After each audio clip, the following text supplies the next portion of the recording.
Pankaj Kumar. Today we are going to study plant growth hormone. First of all, I want to ask a question to all of you. क्या जिस तरह से हमारे शरीर में जो बदलाव होते हैं समय के साथ से उनके पीछे किसी न किसी केमिकल का रोल होता है? जैसे कि अगर मेरी दाढ़ी आ रही है या फिर मेरी आवाज भारी हो रही है, मेरा बॉडी टेम्परेचर बढ़ जाना या फिर पानी में वाटर का कम एब्जॉर्प्शन, यही सारे कारण, ये सारे अलग पॉइंट्स है। इन सारे पॉइंट्स के पीछे क्या है? हार्मोन्स का रोल होता है। ऐसा आप लोगों ने भी रियलाइज किया होगा। लेकिन क्या हार्मोन्स प्लांट के भी ग्रोथ में मददगार होते हैं? ऐसा पता चला तब जब हमने सबसे पहले डार्विन की बात समझी। डार्विन, चार्ल्स डार्विन और फ्रांसिस डार्विन,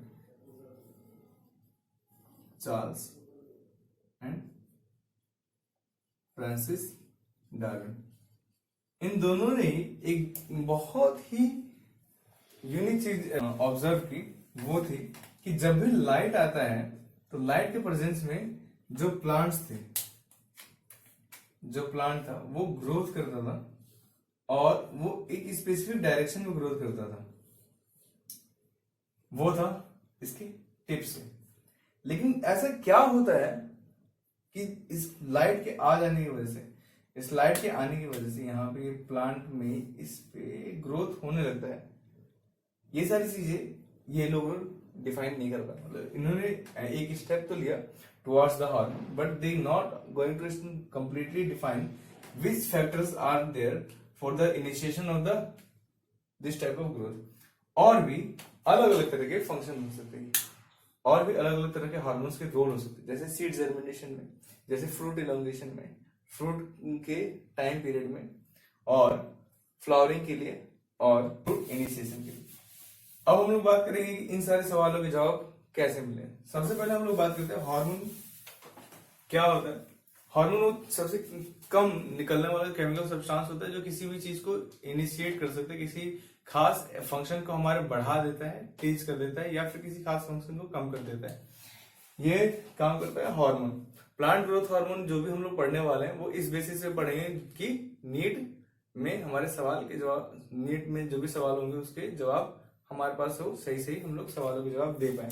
नीट के पॉइंट ऑफ व्यू से इस प्लांट ग्रोथ हार्मोन चैप्टर से कंप्लीट हम लोग देखेंगे तो कम से कम 2 से 3 क्वेश्चन डेफिनेटली पूछ सकते हैं, और वो मेनली हार्मोन से ही पूछा जाता है। पहला हम लोग बात करते हैं कि हार्मोन्स कितने तरह से डिवाइडेड होंगे, ये किन चीजों से मिलकर हार्मोन बना है। इस आधार पे हार्मोन्स 3 तरह से डिवाइडेड होंगे। पहला है अमीनो एसिड्स, दूसरा है आइसोप्रेनॉइड, और तीसरा है बेटा लिपिड।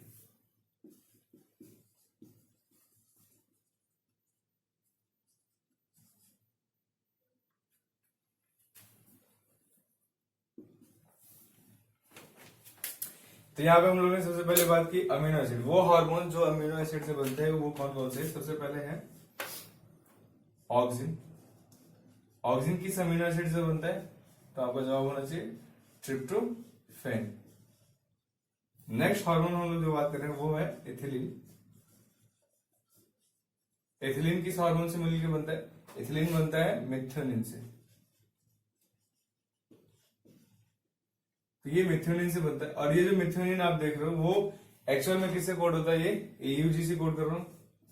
ये एयूजी को मेरा जिक्र करने का मकसद एक ही है कि हम लोगों ने पढ़ा है, जो भी बच्चे 12th पास आउट हैं उनको पता है होना चाहिए कि एयूजी का इनिशिएशन कोडॉन होता है, ये इनिशिएट करता है कोडॉन को, और ये मिथ्योनिन के लिए भी कोड करता है।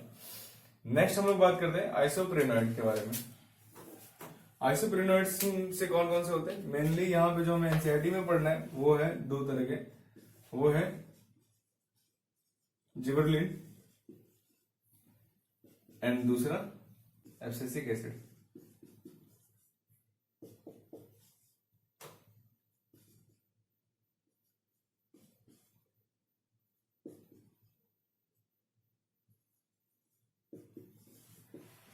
देखिए तो आइसोप्रेनोइड जिबरेलिन एब्सिसिक एसिड और ब्रेसियोस्टेरॉइड्स हार्मोन्स को बनाते हैं। इसके अलावा वो कुछ और भी हार्मोन्स को बनाते हैं जिसके बारे में हमें चर्चा करने की जरूरत यहाँ पे तो बिल्कुल भी नहीं है। नेक्स्ट हम लोग बात करते हैं लिपिड से बनने वाले हार्मोन। लिपिड से जो बनने वाले हार्मोन्स होंगे उसमें एक ही आता है, वो है जस्मोनिक एसिड। इस तरह से हम लोग ने बात की कि हार्मोन्स अमीनो एसिड से डिराइव होगा तो कौन से होंगे, आइसोप्रेनोइड से डिराइव होगा तो कौन से होंगे, और लिपिड से जो डिराइव होगा वो कौन से होंगे। ऑक्सीजन, ऑक्सीजन को सबसे पहले बताया किसने, इसको बताया फ्रिस्टवेंट ने। फ्रिस्टवेंट ने बताया हमें कि ऑक्सीजन किस तरह से डिराइव होता है और वो कहां पे क्या फंक्शन करेगा, क्या रोल प्ले करेगा। ऑक्सीजन जो होता है वो ट्रिप्टोफेन से डिराइव होता है, it is derived from tryptophan. और ये ट्रिप्टोफेन क्या है, एक अमीनो एसिड है। ट्रिप्टोफेन के बाद से फिर हम लोग बात करेंगे कि ये किस तरह से डिराइव होता है।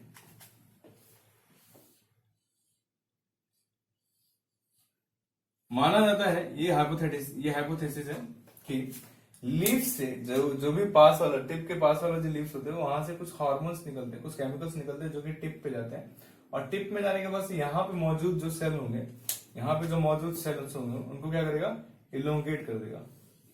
इस तरह से इलोंगेट कर देगा, इतना इलोंगेट कर देगा कि ये टिप का ग्रोथ होने लगेगा, ये और भी लंबा हो जाएगा, साथ साथ सेल का डिवीजन भी वहां पे होगा। तो यहाँ पे क्या कर रहा है कि ये टिप अगर बढ़ते जा रहा है, तो टिप बढ़ते जा रहा है तो उसकी हाइट भी बढ़ते चली जाती है।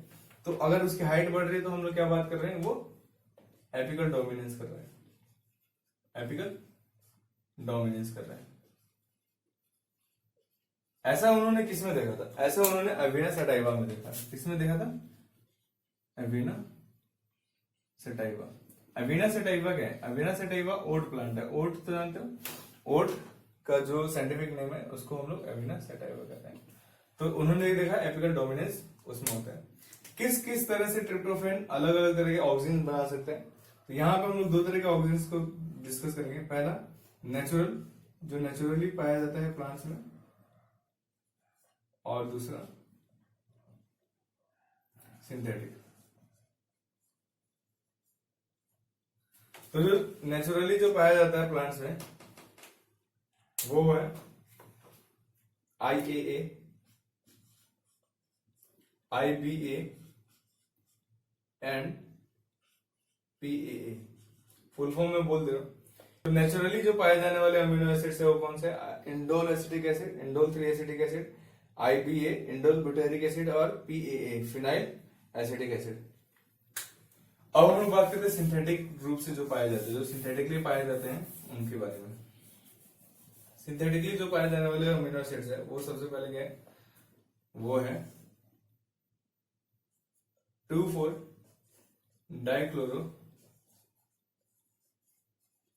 Phenoxy acid, 2,4 dichlorophenoxy acid, और दूसरा क्या NaA naphthalene acetic acid, naphthalene acetic acid. ये है सिंथेटिक और ये क्या है, नेचुरली पाए जाने वाले। नेक्स्ट हम लोग देख लेते हैं। अब हम लोग देखेंगे कि इसके फंक्शन क्या होंगे। इसका फंक्शन होगा पहला एपिकल डोमिनेंस कराना है। दूसरा क्या होगा, दूसरा ये कर देगा कि अगर हम लोग ने इसको अप्लाई किया, अगर हम लोग ने इसको किसी फ्रूट पे अप्लाई कर दिया तो ये यहां पे क्या करेगा, फ्रूट पे ये उसको फ्रूट का ग्रोथ देगा। शेप की बात नहीं कर रहा, ये इंपॉर्टेंट है, ठीक है, फ्रूट का ग्रोथ करेगा। तीसरा, अगर हम लोग बात करेंगे कि अगर वो किसी भी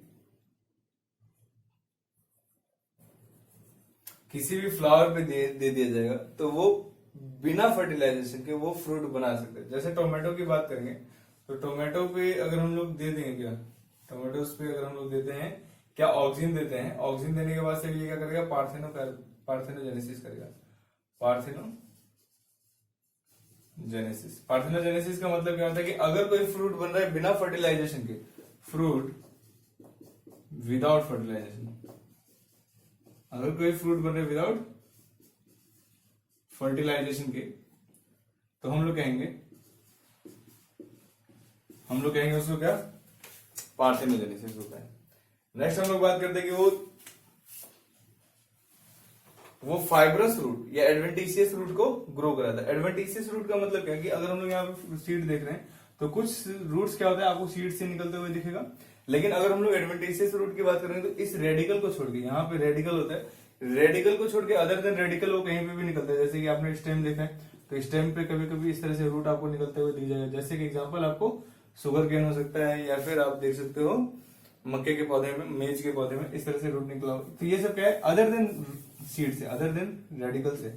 रेडिकल से नहीं निकल के अगर वो कहां से निकल रहे हैं, रेडिकल से नहीं निकल के अगर वो कहीं और से निकल रहे हैं तो उसको एडवेंटिशियस रूट में देखेंगे। तो ये क्या कर रहा था, एडवेंटिशियस रूट का ग्रोथ कर रहा है। It initiate adventitious root, adventitious root का ग्रोथ कराएगा। लेकिन उसी दौरान ये इनहिबिट करता है, रोकता है किसको, ये इनहिबिट करता है, inhibit primary root, inhibit primary root. अगर हम लोग जो बात की हम लोग ने सिंथेटिक में 2,4-डाइक्लोरोफिनॉक्सी एसिड की, तो वो जो 2,4-डाइक्लोरोफिनॉक्सी एसिड है, 2,4-डाइक्लोरोफिनॉक्सी एसिड वो वीडिसाइड्स के रूप में भी यूज करते हैं, किया जाता है। वीडिसाइड्स का मतलब क्या होता है कि जो भी हमारे प्लांट्स में जो डाइकोट प्लांट होते हैं जिनके 2 दलपत्र होते हैं, ठीक, मतलब कि अगर आपने चना देखा तो उसके 2 पार्ट होते हैं चने में, तो उसको डाइकोट प्लांट कहते हैं। तो उसमें जो डाइकोट प्लांट होते हैं उसमें डाइकोट प्लांट में कभी खरपतवार हो गया, उस खरपतवार को हटाने के लिए हमें क्या चाहिए होता है, वीडिसाइड चाहिए। उसको वीड्स को हटाने के लिए हमें क्या चाहिए, 2,4-डाइक्लोरोफिनॉक्सी एसिड चाहिए, जो कि वीडिसाइड के रूप में काम करता है। इस तरह से हम लोगों ने पढ़ा कि ऑक्सीजन को किसने ढूंढा, फ्रिश ने, कैसे डिराइव हुआ है, ट्रिप्टोफैन से, और क्या क्या उसके फंक्शन है। फिलहाल के लिए इतना ही। Thank you for watching.